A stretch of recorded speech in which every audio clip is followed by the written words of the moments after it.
سلااو ڕۆژ باش هەڤانۆ تەماشاگەرên hêja ezîz. Ez îro dixwazim ji we re tenê behsa mijarekê bikim vê pêvajoyê. Em her du milletên mezin ên Tirkiye, ên Mezopotamiya Anadoliya Musa dikarin bibêjin, milletên Kurd û Tirk, em her du jî di nava xeyalan de dijîn. Niha pêvajoyekê dest pê kiriye, em li gorî xwe tiştan li pêvajoyê bar dikin. Em li gorî xwe xeyalan dikin. Milletê Tirk li gorî perwerdeya ku dîtiye ji xwe re dixwaze yani ji wan wetirê li welatê wan terorîzm heye, çete hene, êrişê welatê wan dikin, êrişên dewlemendiyê wan dikin. Çavên van hêzên xêrnexwaz di dewlemendiya wan de heye, dixwazin huzûra wan xirab bikin û ev pêvajo ji bo têkbirina vê terorê ye. Di serê wan de terorîzmekê heye û pêvajoyê dest pê kiriye. Dibêjin Xwedê ji Tayyip Erdogan razî be, Xwedê ji Dewlet Bahçelî razî be, êdî dawî li terorê tê, em ji xwe re digêjin huzûrê, çete mete namînin. Ew ji xwe re wisa xeyal dikin. Normal e. Ji ber ku şovînîzma dewleta Tirkiye, faşîzma dewleta Tirkiye, pergala wan ya perwerdeyê, civakekî bi vî şiklî afirandiye. Ne sûçê wan e, ne sûçê milletê Tirk e. Ême milletê Kurd em jî ji xwe re tiştekî li vê pêvajoyê bar dikin. Em jî dibêjin dawekî me heye, sedan salan e didome, em dixwazin bibin xwedî statû, xwedî nasname, em dixwazin hebin yani. Em dixwazin hebin, em dixwazin bijîn. Pir normal e. Wekî hemî milletên rojheta navîn, em jî dibêjin Xwedê ji Abdullah Öcalan razî be, wey pêvajoyekê dane dest pê kirin ka em ê bigêjin nasnama xwe, em ê bigêjin statûya xwe. Êdî dewleta Tirkiye ne tenê dewleta Tirkan e wê dewleta Kurdan be jî.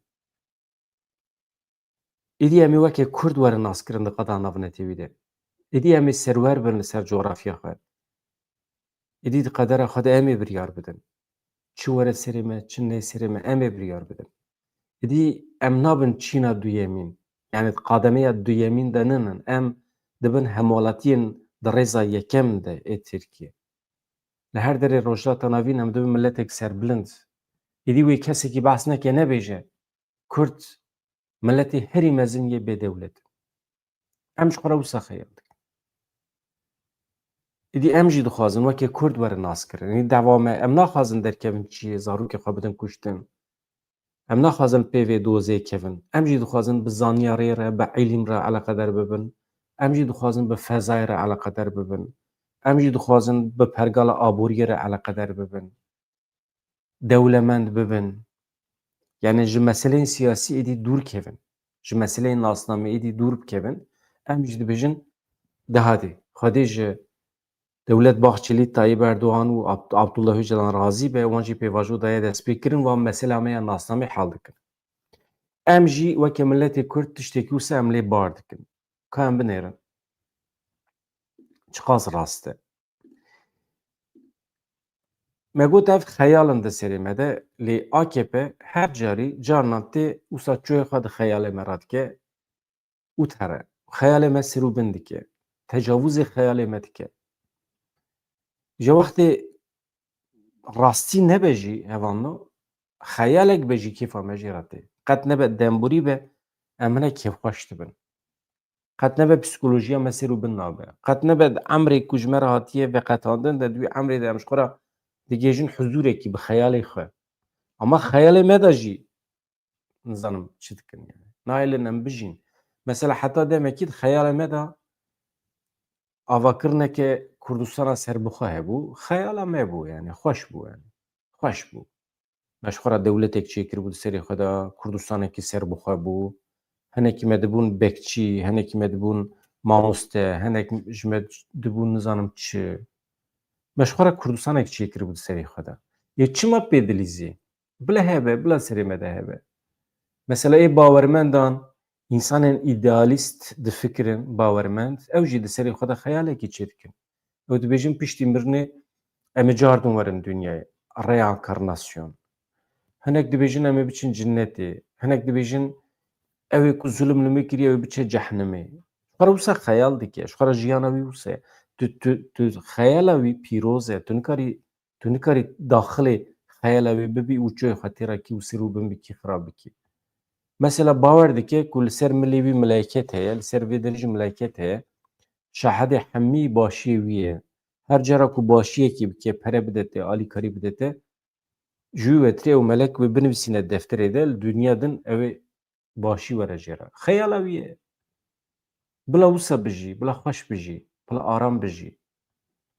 Normal in. Bana hemî normal in. Hinek jî dibêjin ez baş bim, ez ê bikevim dilqê heywanê ku herî zêde jî hez dikim carekî din eger werim dunyayê. Dikeve dilqê heywanekî tê dunyayê. Yan jî tiştekî din de. Welhasıl ême jî em ji xwe re li pê vê xeyala xwe bûn. Hevan niha bi destûra we ez nivîsa ew ê bixwînim. Daxuyaniya Mehmet Uçum şêwirmendê AKP'ye fikra dewleta Tirkiye beyan dike, fikra AKP beyan dike û paşê jî ez ê cih bidim şîroveya Ahmed Altan. Doza Kurdî çawa bi yek gotinekî şîrove dike, ev nivîs pir balkêş e, me wergerandiye Kurdî, me vê sibê wergerand Kurdî û ez dixwazim bi we re parve bikim. Eger hûn amade bin, em hema cih bidin gotinên AKP yên di derbarê pêvajoyê de. Gotina AKP ya duê varê ye. Mehmet Uçum şêwirmendê Tayyip Erdogan got, dewleta Kurdan heye, dewleta Kurdên Tirkiye, dewleta Komara Tirkiye, dewleta Kurdên Sûriye, Sûriye ye, dewleta Kurdên Iraqê, Iraq e û yên Îranê jî Îran e. Şêwirmendê Tayyip Erdogan Mehmet Uçum ragihand ku piştî amadekirina rapora dawî ya Komîsyona Parlamentoyê dibe ku mehên destpêkê yan sala 2026an sererastkirinên yasayî yên di derbarê pêvajoyê de werin rojeva Parlamentoya Tirkiye. Uçum iddia kir ku wan pirsgirêka Kurdan ya navxweyî yanî pirsgirêka Kurdan ya nava Tirkiye çareser kiriye. Çi heye ev e. Niha tiştê maye pirsgirêka Kurdên derva ye. Ew jî ji aliyê emperyalîzmê ve li ser Tirkiye tê ferskirin û dibêje Kurd milletekî cuda ne, pêdiviya wan bi dewletekî cuda heye. Ev siyaseta emperyalîzmê ye, li ser Tirkiye ferskirin e. Me problemê xwe ê Kurdan hal kiriye. Çi heye ev e, tenê problema derva maye, dibêje Mehmet Uçum. Li zanîngeha Mudanya ya Bursayê di konferansekî de li ser pêvajoya xeftinekî balkêş kiriye. Uçum dibêje li nava Tirkiye pirsgirêka Kurdan nemaye. Hewldanên niha weke projeyeke dewletê pênasî kiriye. Yani ew pêvajoyek ku em di nav de ne, projeyeke dewletê ye. İddia kir Mehmet Uçum, bi reformên mezin yên hukukî û demokratîk pirsgirêka Kurdan ya navxweyî hatiye çareserkirin. Ji vir û pêve reformên mezin yên hukukî û demokratîk çê nabin hevanno. Heta niha di pêvajoya 23 salên desthilatdariya Tayyip Erdogan de reformên mezin yên hukukî û demokratîk çêbûne, hal biye, xilas biye, pirsgirêka Kurdan ya navxweyî jî hatiye çareserkirin, ew jî xilas biye. Çi ye? Reformên mezin û hukukî yên demokratîk çi ye? İnkar û redkirina nasnameya Kurdan nemaye. Li Tirkiye inkar û redkirin nemaye. Hemî çareser biye, xilas biye. Tamam. Di qanûn da hatiye nivîsandin ew meseleyekê din e. Ne mesele? Ême ji ber ku baweriya me bi birayên me ê Tirk hene, îcab nake di qanûnan de were nivîsandin. Madem ki wan gotiye inkar tune, serserê me. Ême em wisa ye. Em milletekî baş in hevanno. Ême em bawerî bi cîranên xwe tînin. Ji bo me ev e. Qet ne mesele ye. Reformên mezin ê hukukî û demokratîk çêbûne, pirsgirêka Kurdan êdî a navxweyî temamî çareser biye, înkar û redkirin nemaye, herkes li mala xwe. Süper e. Aynen wisa. Ha, ê vê meselê red dikin hene, ê ku îdia dikin ku mesele hê çareser nebiye heye. Ê ku dibêjin problema nasnameyî ya Kurdan heye, ev derdor hene. Lê Mehmet Uçum ji van kesan re dibêje hûn sabotajên fikrî pêk tînin. Yani hûn sûcdar in. Mehmet Uçum wisa dibêje. Mesela em çareseriyekî li ser esasê nasnameyê qebûl nakin. Ev sabotajên fikrî ne dibêje Mehmet Uçum, yani AKP. Yani Devleta Tirkiye. Ji ber ku ew vê siyasetê li ser navê Devleta Tirkiye dimeşînin. Ew wisa dibêjin. Şêwirmendê Serokkomarê Tirkiye destnîşan kir ku çareseriyekî li ser esasê nasname, siyasetekê nasnameyî qet nayê qebûl kirin. Yên ku hewl didin peywendiyekî di navbera armanca Tirkiye ya bê terör û çareserkirina pirsgirêka Kurdan de dayne, bixwazin tekîliyekî çê bikin, li ser mafê nasnameyî müzakereyan bikin, yan jî cudahiya vî karî nabînin, yani cudahiyê naxin navbera Tirkiye ya bê terör û nasnameya Kurd, eger hûn ranabin cudahiyê naxin nava vê meselê, ev derdor fesad in. Ew manîpülasyona fikrî dikin. Yani kî rabe di daxwazên demokratîk de behsa mafên nasnameya Kurdan bike, fesad e, manîpülasyonê dike, pêvajoyê sabote dike. Baş e? Daxwazên demokratîk û nasnameya Kurd divê ji hev werin cudakirin. Pêvajoya bê terör û nasnameya Kurd divê ji hev werin cudakirin. Kî berova jî bifikre, xaîn e, fesad e, manîpülatör e, sabotajciyê fikrî ye. û divê werin cezakirin. û divê werin înfazkirin û divê werin bêtesîrkirin. Mehmet Tûçum dibêje em difikirin ku daxwaza nasname sabotajên fikrî ne. Li hember pêvajoyê têne kirin. Komîsyon niha di qonaxa amedekirina raporê de ye. Ev rapor ji bo çi ye? Ji bo bidawîkirina terorê ye. Ne ji bo naskirina nasnameya Kurdî ye. Mehmet Tûçum wekî din di axirtina xwe de behsa xebatên Komîsyona Parlamentoyê a rewşa vegera gerîlla ya Bakurê Kurdistanê û Tirkiye kir jî got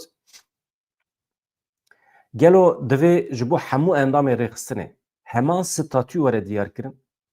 Yani li gorî nêrîname nirxandina di kategoriyên cuda de rasttir e. Yani merov gerîlla bixe nava kategoriyên cuda baştir e. Hemî ne wekî hevin di mesela cezakirinê de. Ji ber ku wextê werin Tirkiye dibe em li hemberî wan muamele bikin. Muamelekî çi wan? Em hinekî kategoriyan çê bikin. Hemî em nexin aynî torbê. Kategoriya wan çi ye? Rayedarê bilind, ê dewleta bilind qedera lehengên Kurdan diyar dike. û dixe kategoriya li gorî wan ceza dide. Ka em binêrin cezayekî çawa dide wan. Lewra dibe ku serarastkirinên hukûqî li ser kategoriyên cuda werin amedekirin. Wekî mînak, ên qet sûç nekirine hene di nava gerîla de, yên sûçê sivik kirine hene, yên sûçên giran kirine hene, yên di pozisyona rêveberiyê de ne û yên tenê endamên sade ne hene. Eger hûn Kurdek ji rêzê bin û tu eleqa we bi Partiya Karkerê Kurdistanê û bi gerîla tu nebe û hûn dawa mafê Kurdan bikin mala we xira dibe ji we re bêjim. Ji ber ku hûn dibin sabotajcî, sabotajciyên fikrî ve dawa nasname Kurd kiriye. Yani sûçê we pir giran e. Eger hûn endamê rêxistinê bin, hûn tenê dawî li faaliyetê xwe yê çekdarî bînin, problem we tune. Hûn dikarin vegerin, hûn dikevin nava hin kategoriyan û xilas. Eger komîsyon rapora xwe heta dawiya vê mehê temam bike, wê mehên destpêkê yên sala 2026 serarastkirinên yasayî yên di derbarê pêvajoya derbasbûnê de bikevin pêvajoya parlamentoyê, yani werin rojeva parlamentoyê. Dibêjim pêdivî bi dewletekî heye ku çar perçeyên Kurdan bike yek. Vaya Mehmet Uçum dibêje. Yani ev fesadî ye dibe. Kî dewleta Kurdan bixwaze tamamen fesad e. Kî dixwaze emperyalizma bi rêbertiya İsraîlê dixwaze. Vaya Uçum dibêje, em nabêjin. İddia kir ku pirsgirêka Kurdan ji alî emperyalizmê ve li ser Tirkiye tê ferskirin. û wiha axivî. Ez ana mereq dikim. Emperyalizm çi ye? Yezdan e? Xweda ye? Emperyalizm çi ye ku dewletekî ji bo Kurdan dixwaze? Niştek ne xirab e? Xirab e aceba? Gelo ji bo Kurdan merov dewletekî bixwaze pir xirab e. Ew ê mala me xirab bibe. Ew ê koka me were. gelo dema em bibin serwer li ser coğrafya xwe û li ser qedera xwe gelo wê çi were serê me? Ya baş em nexwazin. Ji ber ku dikare felaket were serê me rast e. Felaket dikare were serê me. Yek jî dibe ku em bibin faşîst. Dibe ku em bibin zordar. Ji ber ku kesên dewletan bi rêva dibin yên Ewropayê netêda hemî dibin zordar li rojata navîn ya baş em nebin xwedî dewlet bila ew bibin xwedî dewlet, bila ew bibin zorbaz, bila ew bibin sûcdar, em bibin mağdur baştir e, em bibin qurbanî baştir e ji zordestiyê. Yani dibe hûn hilbijêrin. Dewleta we hebe hûn dibin zordest, zalim, dewleta we tune be hûn dibin mağdur, qurbanî. Dibe hûn hilbijêrin, hûn kîjan dixwazin? Navbera wî tune ye. Ji bo navbera wî hebe, dibe hûn li coğrafya Ewropayê bijîn. Ê wê demê em ê bibin wekî Filîstînyan û Kurdan. Mağdur û qurbanî. Me tercîha xwe kiriye. Temam. Ji ber ku wextê em bibin xwedî dewlet, em ê bibin weke Siûdî Erebîstanê. Ji ber ku em ê pir dewlemend bibin, petrola me heye, em ê bikaribin wê demê nabe. Nabe. Em dikevin nava gunehan. Dibe em nebin gunehkar. Hevalna. Em nebin gunehkar. Na.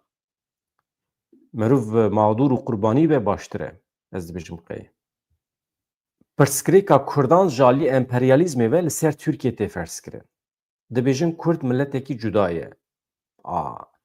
Li rojata navîn milletê xwedî nüfusa herî zêde ye ku dewleta wan tune ye. Pêdiviya Kurdan bi dewletekî cuda heye. Pêdivî bi dewletekî heye ku çar perçeyan bike yek. Ev jî projeya avakirina dewletekî Kurdan e, dibin kontrola emperyalîzma piştgiriya İsraîlê de, pêşengiya İsraîlê de ye. Ev projeyekî emperyalîst e. Felaket projeyekî xirab e evanna. Çawa mümkün e çar perçeyên Kurdistanê bibe yek? Asla. Destûr nedin evanna. Em ê tev bibin zordest. Pirsgirêka Kurdan ya derve jî divê ev e ya ku li ser me tê ferskire. Pirsgirêka Kurdan ya derve jî bi vî şiklî li ser me tê ferskirin. Yani ji Kurdan re dewletekî çêkin, çar perçe bila bibe yek. Projeyekî felaketê. Piştî ku pêvajoya Tirkiye bê terör temam bû, şert û mercên çareseriya pirsgirêka Kurd ya derve jî ve hema temam bibin. Baş e pêvajoya Tirkiye bê terör eger di nava axa Tirkiye de temam be, wê demê çi dibe? Pirsgirêka Kurd ya derve jî bi temamî safî dibe. Êdî tu kesekî divê dünyayê de yani ji asîman jî meleket werin, êdî kes nikare dawa Kurdistanekî serbixwe bike, çar perçeyan bike yek, tiştekî wisa tune ye. Çima? Ji ber ku dewleta Kurdan heye, hem jî çar dewletên Kurdan hene. Türkiye bê terör eger xilas bibe, yani Kurdê dî ji dev ji terorê ber bidin, Türkiye ji beleya terorê eger xilas bibe, yani daxwazên Kurdan weke bela dibînin, beleya terorê.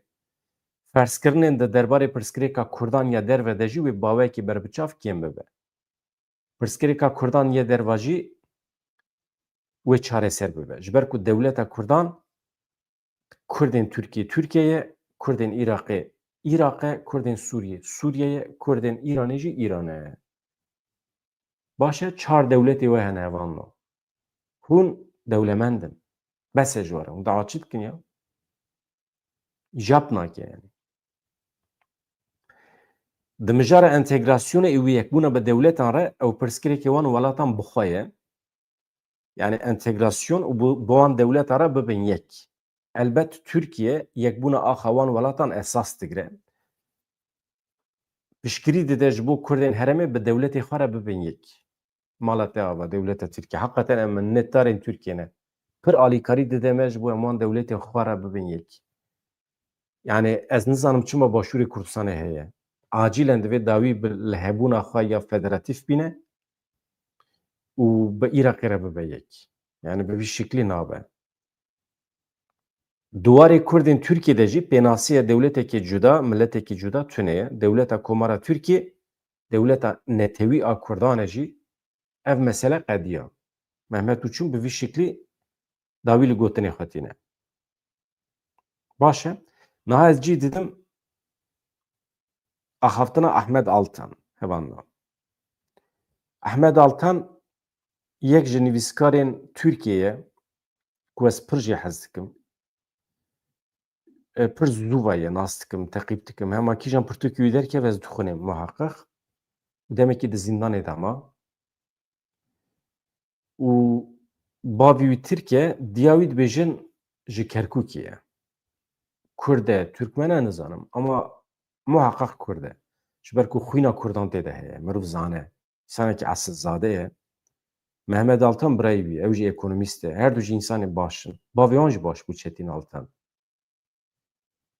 Ez hema gotina wî ji we re bixwînim. Em Kurd û Tirk welatiyên aynî welatî ne. Em li ser heman axê dijîn. Herê. Lêgelo em hemû wek hebin. Li cem dewletê mafê me wek hebin. Werin em bi zelalî bipirsin. Gelo Tirk û Kurd xwedî mafên wek hebin. Tirk qas bi Kurdan re wek hebin. Tirk bi Tirkî diaxivin, Kurd jî bi Kurdî diaxivin. Zimanê fermî yê dewletê Tirkî ye. Ji ber vê yekê em di ziman de newek hebin. Ev yek. Zimanê milletekî vî welatî zimanê fermî yê dewletê ye, lê zimanê komekê din ne fermî ye. Perwerde bi kîjan zimanê tê kirin? Bi Tirkî. Dibistanên ku Kurdî ders didin hene? Na. Mazanîngehê ku bi Kurdî ders didin hene? Naxêr. Bi zimanê îngilîzî, Fransî perwerde heye. Lê Kurdî perwerdehî tune ye. Ji ber vê yekê em di perwerdeyiyê de jî newekê hebin. Li gorî destûra bingehîn, welatiyên vî welatî çawa têne binavkirin? Tirk. Hemî hem welatiyên Tirkî navê wan Tirk e. Wê demê Kurd çawa têne binavkirin? Ji wan re Tirk tê gotin. Me heqeten Kurd Tirk in? Na. Wê demê çima em ji wan re dibêjin Tirk? Ji ber ku destûra bingehîn wiha dixwaze. Vê yekê ferz dike. Li gorî destûra bingehîn gelo welatiyekî Kurd ê vî welatî dikare bibe Kurd? Na. Ji ber vê yekê li gorî destûrê em newek hebin. Em di ziman de newek hebin. Em di perwerdeyiyê de newek hebin. Em di destûra bingehîn de jî newek hebin. Wê demê em di kê derê de wek hebin? Di xizmeta ji bo welat de em wek hebin. Dema ku tê ser xizmeta leşkerî em weke hebin. Dewlet bê cudahî bixe navbera Kurd û Tirkan, her kesî digire eskeriyê. Dema ku dor tê ser dayîna bacan, yani vergî mir wextê de, duê derê de jî em wek hebin. Dewlet bê ku cudahî bixe navbera Kurd û Tirkan, ji her kesî bacê, vergî weke hevdistîne. Ji ber vê yekê em di berpirsyariyên xwe ên li hember dewletê de wek hebin. Em di dayînê de wek hebin, lê em ji dewletê girtina xizmetê de newek hebin. Kî dikare bibêje ev adil e? Hûn însanan dibin eskeriyê, bacê wî berhev dikin, lê zimanê wî, perwerdeyiya wî, wekhebiya wî ya destûrî qebûl nakin. Dû re dipirsin. Problem çi ye? Kurd çi dixwazin? Pirsgirêk di ku derê de ye? Dû re hûn radibin hêrs dibin. Dibêjin ya hûn çima problemê derdixin? Hûn çima krîz û aloziyê derdixin? Hûn ê rabin mirovan bigirin, bavêjin zindanan. Hûn ê îşkence li wan bikin. Hûn ê însanan bikujin, bavêjin bîran, li kolanan. Hûn ê li ber çavê însanan îşkence li wan bikin, wan bidin ber guleyan. Di rewşekî wiha de gelo nezelalek ha koka pirsgirêka Kurd çi ye? Ji ku derê tê? Sebeb çi ye? Ez difikirim ku tenê yek sedemekî ji bo vê pirsgirêkê heye. Newekhevî. Xilas. Milletekî vî welatî milletekî din ji xwe re kole dibîne. Dibêjin hûn ê nijada min, zimanê min, serdestiya min qebûl bikin. Milletekî Tirkî ji milletekî din re wisa dibêje. Gelo çima Tirk naxwazin yan jî nikarin bi Kurdan re bibin wekhev. Tirk dibêjin eger em wekhev bin, eger dewlet aynî mafan, heman mafan bide Kurd û Tirkan, welatê me wê were perçekirin. Welatê kî wê were perçekirin? Welatê me. Hûn kî ne? Em Tirk in. Ka qaşû ev welat welatê Kurd û Tirkan bû? Kaka şu ev devleta Kurdan bujî bersif amade ye. Bêguman ev welatê wan e jî. Ji ber vê yekê madem ev welatê me ye, çima tirsên me ên li ser welat û tirsa Kurdan ên ser welat newekevin? Çima tirsên me newekevin? Ev welat wextê perçe dibe, ev welatê bavê te ê tenê te na ê Kurd û Tirkan e. Divê tirsê wan jî wekev bin. Çima tirsa Kurdan tune, çima tirsa Tirkan heye. Werin bersivê.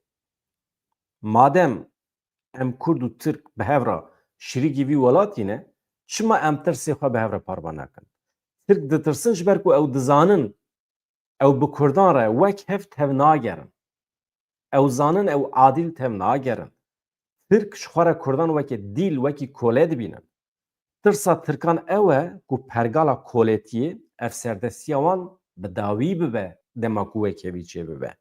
Lewma ye Tirk ditirsin. Lewma ye Kurd natirsin. Eger yek ji du gelên serekê yên vî welatê hewl bide serdestiya xwe bi darê zorê li ser yê din ferz bike, elbet ew ê bi berdewamî ji perçebûnê bitirse. Çünkü serdestiya te bi dawî dibe. Êdî tu nikarî însanê hemberî xwe bikî kolê û bikî êsîr. Ev pergala te her du weşe eger wekevî çê bibe. Ji ber vê yekê tu tirsî. Tirsa Kurdan tune ye. Tiştê ku Kurd wenda bikin tune ye. Ma ji koletî bêtir ew ê çi wenda bikin? Ji zilmê bêtir ew ê çi wenda bikin? Ew ê jiyana xwe ya li hepsê wenda bikin. Eger ev pergala îro an newekevî bidome, Tirkiye perçe dibe, dibêje Ahmed Altan. Eger zimanê Kurdî yek ji zimanê fermî biya, eger Kurdî ji zimanê perwerdê biya, eger destûra bingehîn Kurdan bi darê zorê weke Tirk bi nav nekira, gelo li Tirkiye pirsgirêka Kurd hebiya? Na. Ji ber vê yekê çareseriya pirsgirêkê eşkere ye, pir hêsan e. Em dibin wekev û pirsgirêk diqede. Çima Tirk naxwazin pirsgirêkê çareser bikin? Ji ber ku naxwazin bibin wekev. Çima naxwazin bi Kurdan re bibin wekev? Çi ye? Yani çi ye ya ku Tirkan ji Kurdan bilindtir û mezintir dike? Ev jî bersivekî pir ecêb e hevalna. Yani tişta ku Tirkan ji Kurdan bihêztir û mezintir bilindtir dike çi? Madem hûn mezinbûnê di çekan de dibînin, çima dema ku Kurd çek û silahê xwe digirin derdikevin çiyê hûn matmayê dimînin? Werin çekan ji holê rakin. Serweriya xwe bi darê zorê li ser wan ferz nekin. Wê demê li çiyayan tu çek namîne û pirsgirêk bi temamî safî dibe. Yani hûn dibêjin artêşa me heye, em dewletin, em bihêzin, lewma ye em serwerin, em di ser weran e. Wê demê pir normal e Kurd bibêjin em jî dixwazin bibin xwedî hêz, em jî dixwazin bibin serwer li ser axa xwe. Eger hûn dev ji serweriya xwe berdin, wê demê problem hal dibe. Argümant di destê Kurdan de namîne derkevin çi ye. Ahmed Altan dibêje pêşî li ber Xwedê, li ber mirovan werin wekheviyê qebûl bikin, hûn ê bibînin her tişt pê derpê safî dibe, hal dibe. Ev gotinên Ahmed Altan di sala 2023 de hatine nivîsandin. Hêpê vajo tune bû. Çi nîşanê me dide? Rastî rastî ye. Heqîqet heqîqet e. Tu wextê rast binivîsînî, gotina te bi salan didome. Yani îcab nake tu teoriya xwe biguherînî, îro tiştekî bibêjî, sibê tiştekî din bibêjî. Wekhevî tiştekî gerdûnî ye. Wextê ku çê bibe, pêdiviya Kurdan bi dewletekî cudan heqeten namîne. Ama wextê ku wekhevî tune be, yani însanên ucûbe mîna Mehmet Uçûm rabin bibêjin problema Kurdan li Tirkiye hal bîye. Çi heye ev e. Wextê bêje çi heye ev e, têwê manê 10,000 însanê me yê girtî li hepsa ew ê bidomin. Têwê manê ku dewleta Tirkiye kengê bixwaze davêje ser malê me. Têwê manê ku dikare bajarên me, navçeyê me hilweşîne. Ji ber ku mesele hal bîye. Çünkü di 23 salên rêveberiya Tayyip Erdogan de her tişt hal bîye. Yani inkar wextê rabe hevan no, inkara milletê Kurd rabe her tişt. Newse hevan na. Herkes divê heddê xwe bizanibe. Milletê Kurd kî dikare milletê Kurd inkar bike? Yani milletê Kurd inkar nakin, hebûna milletê Kurd qebûl dikin, vaya weke lütfekî nîşanê me didin. Yahut tu ilahî ê ema firandina Xwedê ye, tu radibî inkar dikî. Çawa rû diman însana ye. Hevan xatirê we silav rêz.